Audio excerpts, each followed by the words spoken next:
My name is Pamela Jones, the Strategic Partnership Manager with South Carolina Department of Employment and Workforce. The Partner Series is a cross-program training opportunity for SC Work staff and to learn more about the core and combined WIOA innovation and Opportunity Act state plan programs and other services agencies may offer as a support to our SC Works customers. So today we will hear from the South Carolina Department of Vocational Rehabilitation. Ms. Kelly Siegel of Field Operations and Ms. Jenny Garner, Transition Services Coordinator, will share with us Voc Rehab's role in our workforce system by providing an overview service of their services available to consumers in the eligibility process to receive services through Voc Rehab. All right. Thank you, Ms. Jones. We appreciate the opportunity to educate our partners on our services, as we want to be a valuable resource to both our partners and their customers. So many times when we do these presentations, we'll hear people say, "You're the best kept secret." Well, we don't want to be a secret. So we want to get out the information out to our partners, business partners, agency partners, community partners, so that you know about us and you feel confident in referring individuals with disabilities to us. But as Ms. Jones said, I'm Kelly Sealing. I'm the Field Operations Manager at State Office. And today, Jenny Garner is going to be partnering with me on this presentation. I'm going to do the first half and she's going to do the second half. And she is our state transition coordinator. So I'm going to, if you will forward the slide.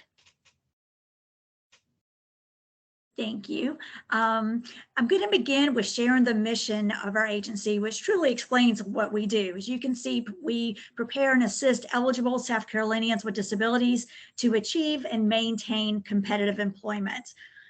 In our mission statement, you see the word eligible. So I'm going to talk first about our eligibility criteria. Next slide. So anyone can apply for our services and is welcome to do so. They can walk in to learn more about our services. They can call. They can be referred from any of your agencies.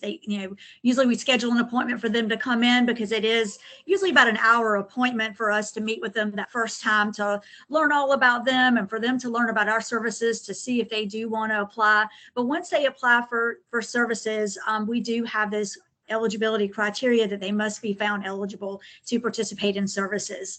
I'll run through those. The first one is they must have a mental or physical disability. We serve over 100 different types of disabilities. It also includes emotional disabilities, learning disabilities, all types of disabilities out there. So once we determine that they do have a documented disability, we also look to see that there is that substantial impediment or barrier to employment. So does that disability cause limitations in their ability to either obtain work or to maintain work? And then the third part is whether they require our services and can benefit from our services. And part of that is their willingness to want to work. So they may have a disability, they may have limitations that keep them from getting or keeping a job, but do they want to work? So that's a key part, is making sure that they do want to work and achieve and maintain employment. Next slide. So once we determine eligibility for VR services, we move to our vocational assessments. And our vocational assessment is when we work with the consumers to assess their interests, their strengths, their academic achievement, past work experience, looking at the local labor market, and evaluate their limitations to help determine what their vocational or their career goal is going to be. Several different ways we can do that. The counselor, the vocational counselor that they're working with, they can do that on a basic level if they kind of know what they want to do, and they just kind of work together doing some interest inventories or doing some career exploration. That is one way. But we also have a vocational specialist who can who can look more in detail and looking at that academic achievement, going into further interest inventories. and helping them evaluate and look into what it's going to take to meet that vocational goal. So that's the second way. A third way we have is our evaluation centers. We have two of those. We have one in Columbia at our state office, and we also have the Bryant Center in the upstate. And there, at least at the evaluation center, it's a 4-week long, more in-depth vocational assessment. And that assessment includes the physical therapy, occupational therapy, aquatic therapy, really looking at and taking into account the rehab technology, what accommodations are needed, really doing a thorough, and that is for our individuals that have physical disabilities. And that is another way of doing that vocational assessment.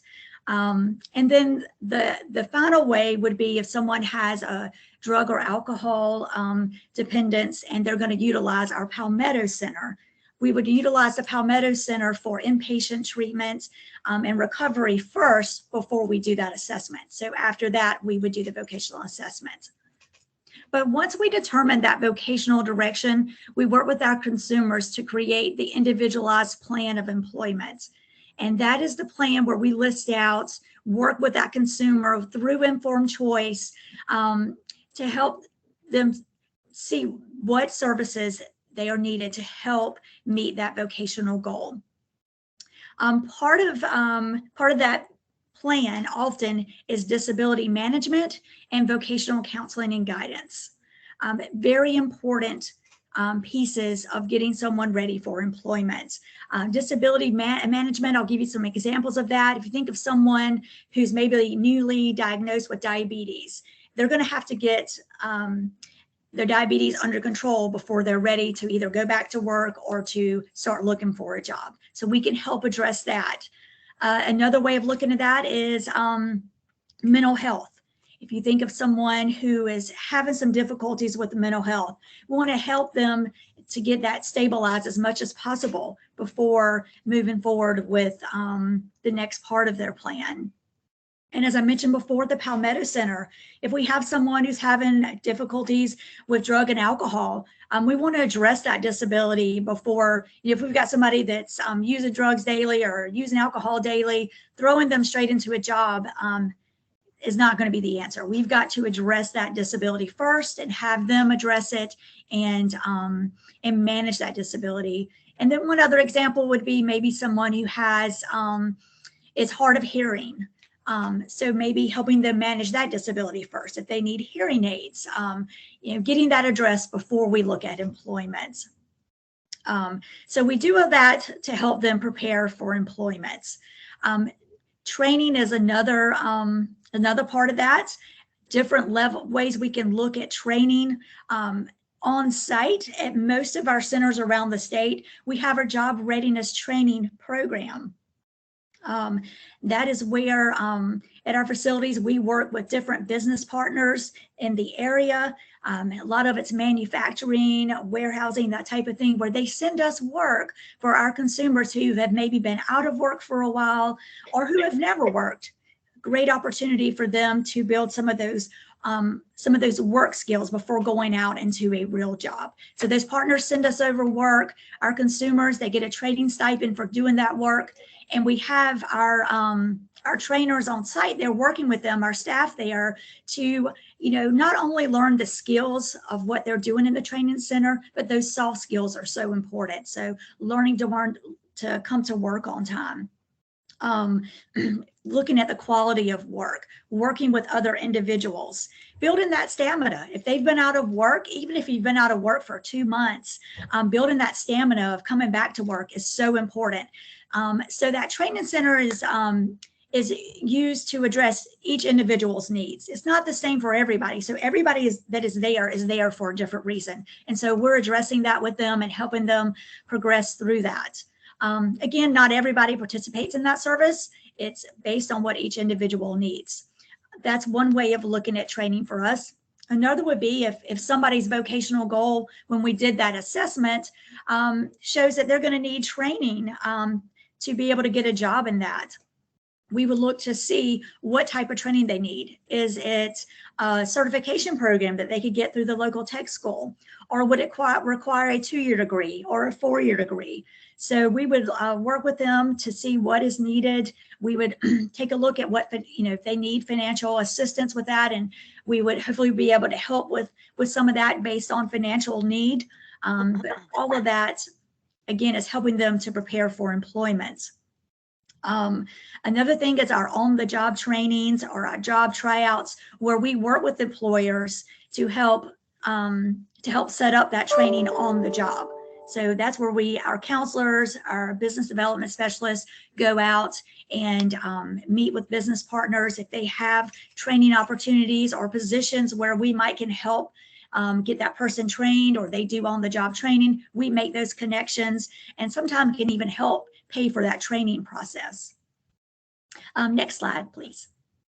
And then I mentioned that plan of employment. So a lot of services can go on with that. I've already mentioned the counseling and guidance. I've mentioned the disability management. I've mentioned the various training, but there's some other things too that can be offered. We have our job preparedness instruction, where we have a person in each office that provides classes to help get our consumers ready for employment. That could be like resume writing, interview skills, some conflict management, various. I think there's probably about 10 different classes that we offer. Work etiquette is another one, and a very important one. So whether they are in our job readiness training program or whether they're just receiving our regular services, they can participate in these job prep classes. Another important service is our rehab technology and assistive technology service. We have rehab engineers that serve throughout the state. So if you have someone who is maybe already working, struggling on the job due to a physical disability, or sometimes it could also be something like ADHD, where they're having trouble focusing. Our rehab engineers can go out to that job and do an assessment and make recommendations for what accommodations can be utilized to help them maintain that employment. We actually partner with a lot of our partner agencies out there. They send staff members over who are maybe struggling. Maybe somebody's had a back surgery or having problems with their shoulder, and they're having trouble like with their desk configuration. Again, if they qualify for services, our engineers can come over and make those recommendations of what accommodations can be utilized to help them become more productive in the workplace.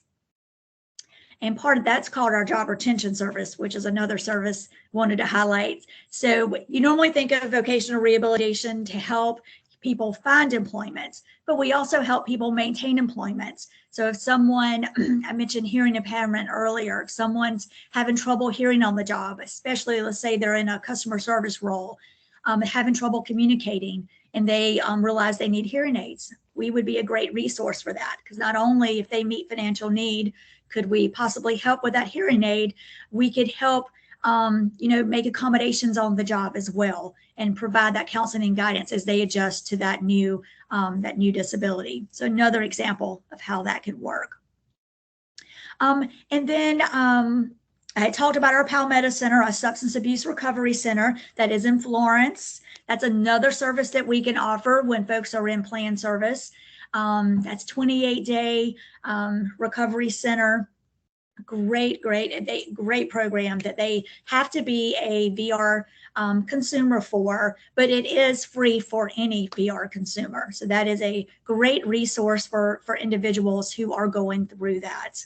Also, our job search and job placement assistance. So we do all these things with our consumers to help get them ready for employment. And once they're ready, at that point, we start the job search and job placement. And the level of attention that we're going to give them is going to be based on what they need. Not every one of our consumers is going to need us to go out and directly place them on a job. Some of them are going to need our help with the search. Some of them are going to need help with job leads, but some of them will need that direct help with actually placing them on a job. And if it is someone that does need that extra assistance and can benefit from a job coach, we also have job coaches that can go out to the employment. One, help set them up with the employment, but two, help them with that transition period, with the onboarding, with learning the new job, a new job. So those are two other services that we provide. So looking at my slide, I want to make sure that I did not leave off anything, but I think I've hit on all the big things on here, except for transition services and business partnerships. So for that, I'm going to turn it over to Miss Jenny Gardner. Thank you, Kelly. And we can go to the next slide. So WIOA made some big changes to our service provision, in particular with the way we provide services to youth and students. And introduced the idea of pre-employment transition services and put our services for these students on a 3-part continuum, which you can see here on your screen. Kelly discussed earlier the eligibility requirements for Voc Rehab, but WIOA added some pre-eds, which also we need to make available to any student who is potentially eligible for Voc Rehab Services without needing to apply for an IPE with us or go through the eligibility process. So these services are available to any student with a disability who is between the ages of 13 and 21, so has not yet reached their 22nd birthday, and who is enrolled in an educational setting. So that could be high school, it could be truck driving school, it could be tech school, 4-year college. So as long as they're enrolled in an educational setting and within that age range and have a disability, they're considered potentially eligible and can access our pre-employment transition services. Those services, as you can see on your screen here, are job exploration counseling, and that's things like reviewing the labor market, completing interest inventories and things, and then workplace readiness training, which includes social skill activities like working on communication skills, problem solving, independent living skills, and things like that, including financial literacy and time management. We also have work-based learning experiences, and this can include things like job shadowing, informational interviews, and then paid and unpaid work experiences. Next is self-advocacy, and this is a really valuable resource for our students because a lot of them have been in special education classrooms their whole life and had people speak for them, and this is an opportunity to work with them on how to advocate for themselves and maybe requesting accommodations and things like that. And then the last one is counseling and post-secondary training opportunities. And this allows us to kind of talk about the college setting with students, how you request accommodations when you get to a college setting, because it is different than receiving accommodations when you're in a high school setting, and kind of that whole application process if college is required for their career goals and things like that. So pre-eds are often started in middle school, late middle school or early high school. And then if a student is wanting services above and beyond those 5 pre-eds that I just described, they can apply for a case with VR and get our transition services, which cover all those services that Kelly was describing earlier that you get when you get a plan for services with Voc Rehab. And then just like all of our other consumers, they also move forward then once they complete their educational setting with us with employment services where we help them with job search and placement as well. So they just, as a transition student, you just also get the potential to have access to those pre-employment transition services as well. Next slide. And then, as Kelly said, business services are available to assist South Carolina employers with meeting their employment needs. So our business development specialists work with employers to plan for their employment needs and identify ways that VR can assist them with meeting those needs. We assist our consumers with building competitive skills, and our business development specialists and counselors then coordinate with employers in the community to identify our consumers that have been pre-screened and meet the specific employment needs for those employers. We also help our consumers understand employment expectations to make sure that they'll be a good fit when we help connect them to those businesses. We also help employers identify gaps in their employment and develop trainings to help consumers gain the skills they need to be competitively employed in that employment setting. And then also, as Kelly mentioned earlier, job retention services are good for the consumer, but it's also good for the employer because providing those services reduces turnover and helps the employer maintain those good employees in their companies. Next slide, please. Thank you. So VR partners with businesses across our state. And so in our fiscal year 2022, we coordinated with over 120 businesses to hire our consumers. And here you just see a number of them on the screen. Next slide, please. All right, so a return on investment. VR services, we provide a significant financial impact to our state. So for the fiscal year of 21 to 22, we worked with over 20,000 consumers and over 2,000 consumers participated in that job readiness training that Kelly described earlier to help them prepare for that move into employment in their communities. Through that partnership I just talked about with over 120 different businesses, they have hired consumers with over 4,000 consumers securing competitive and integrated employment. Excuse me. And so those consumers are now taxpayers, so they will repay $4.10 on average for every dollar that was spent on them for Voc Rehab Services. So there is definitely a return on investment helping these individuals get back to work into the community and become taxpayers in South Carolina. Next slide, please. So all across our state, VR is a valuable resource for changing the lives of South Carolinians. Our services are offered through a network of over 31 offices, excuse me, over 30 offices across our state. We have 25 training centers that we talked about earlier where they can do that classroom and hands-on training. Our offices also provide those services that are needed to help people with disabilities become and stay employed, and also help those businesses in South Carolina find talented employees. We partner with SC Works across the state as well and have counselors housed in all of their offices to help SC Works sites with referrals to Voc Rehab and also providing those VR services.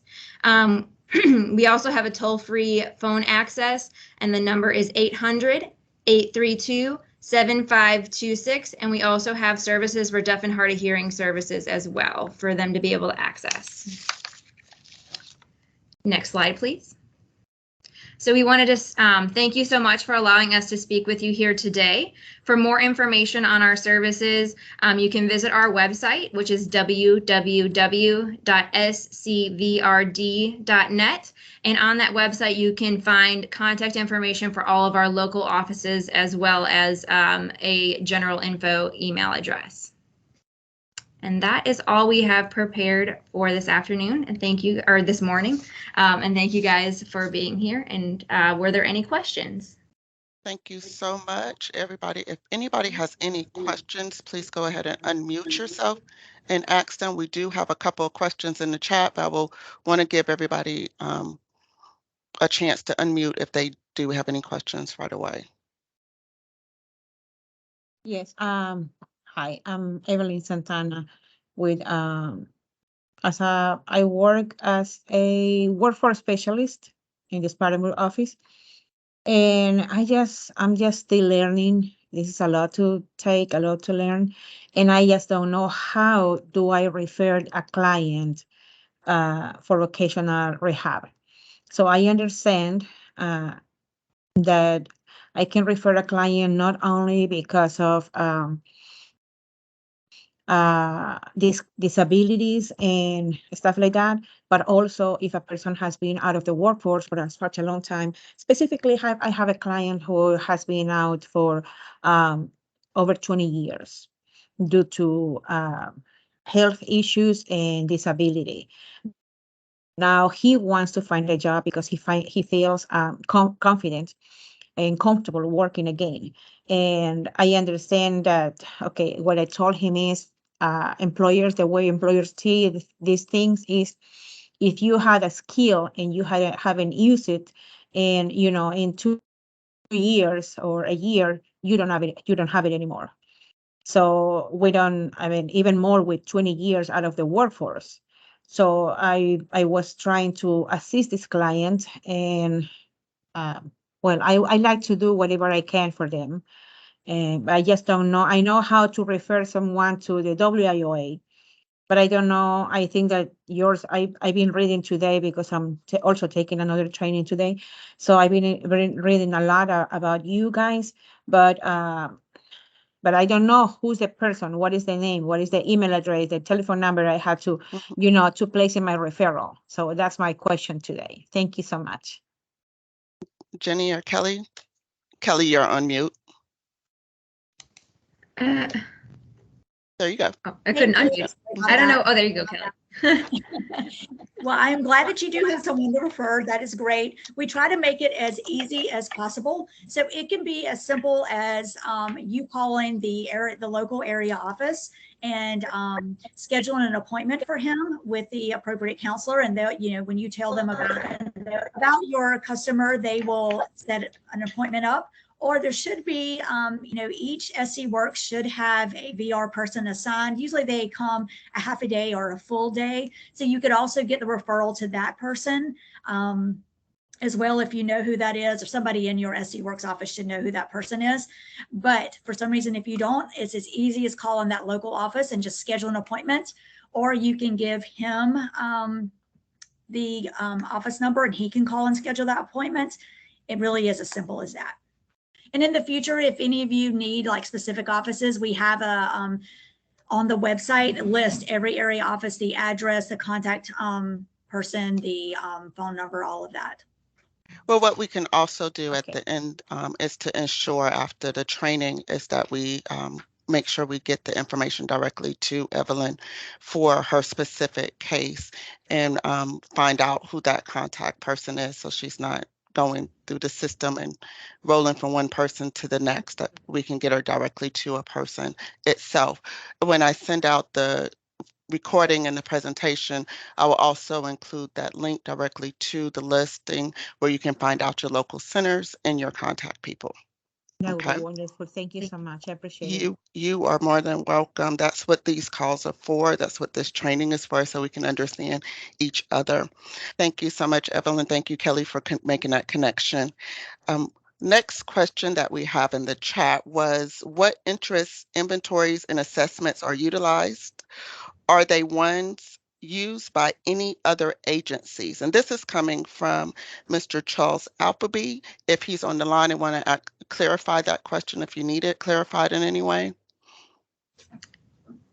Yeah, so I'm aware the Department of Education has a South Carolina Occupational Information System that has different career inventories and assessments that are required by the Education Economic Development Act, and I didn't know if the same career inventories and assessments were being used by Voc Rehab, or if they were completely different ones, or if there were any other agencies were using the same ones that Voc Rehab was using. Kelly, I don't know if you want to, or we use a number of different assessments. I know from the transition perspective, we utilize SCOAs to do a lot of interest inventories, but our vocational assessment specialists across the state also have access to a number of different ones. I don't know, Kelly, if you want to add to that, or if you know like specific names. Yeah, Career Scope is a big one. I'm not sure if you're familiar with Career Scope. That's a big one. Back when we were partnering with Adult Ed for the WIN testing. And we're going to start that up again very soon when WIN starts coming back out to you guys. They also come out to us. So we also use that WIN testing too. If we're looking at training, we'll use that, or we'll use what we call a Career Scope. It's a program. So those are our two big assessments that we use. But like Jenny said, SCOAS is a big interest inventory that we use. Thank you.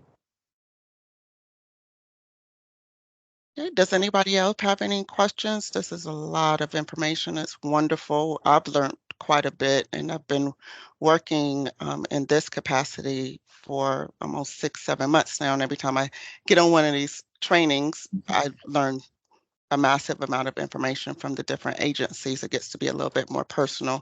I want to know if anybody else has any different questions. Tamika, I see that your hand is raised if you want to unmute.